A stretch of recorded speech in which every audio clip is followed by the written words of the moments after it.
살다 보면 가끔 어떻게 저런 일이? 이해가 안 되네. 라는 생각이 들 때가 있죠. 우리 모두 한 번쯤은 주변 사람이나 세상 돌아가는 일에 대해 고개를 갸웃하게 만드는 일을 경험했을 것입니다. 하지만 세상을 찬찬히 들여다보면 이 모든 것이 필요한 이유가 있다는 걸 깨닫게 됩니다. 우리는 필요라는 단어를 긍정적으로 받아들입니다. 필요한 것들은 우리 삶을 더 편리하고 풍요롭게 만들어준다고 생각하니까요.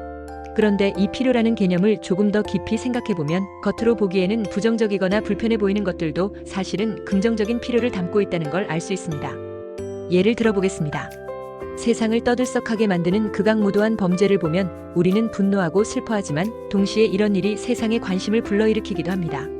사회의 어두운 면을 직면하게 되면서 우리는 이대로는 안 되겠다라고 느끼고 변화에 대한 필요성을 깨닫죠.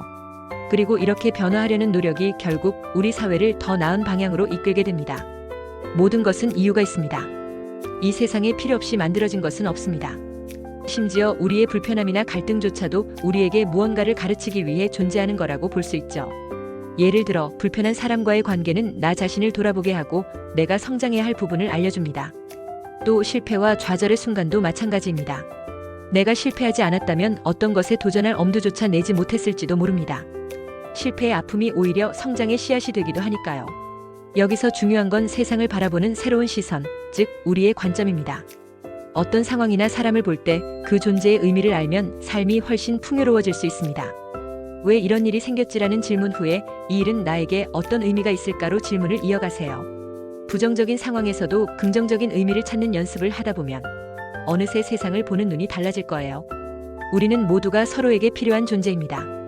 우리는 각자 다른 모습과 역할로 이 세상에 왔습니다. 그리고 서로의 부족함을 채우며 살아가죠. 그러니 이제부터는 어떤 일이든 누구든 심지어 나의 실수까지도 필요 없는 것이 없다는 관점에서 바라보는 건 어떨까요? 당신이 세상에 꼭 필요한 존재이듯 이 세상에 있는 모든 것이 다 존재 이유가 있다는 거 이해가 되셨나요? 오늘부터 이러한 시선으로 주위에서 일어나는 모든 일들을 바라보도록 노력해보세요. 사람과 사건들이 소중하게 보일 거예요. 그리고 짜증나고 화나는 일이 줄어들 것입니다.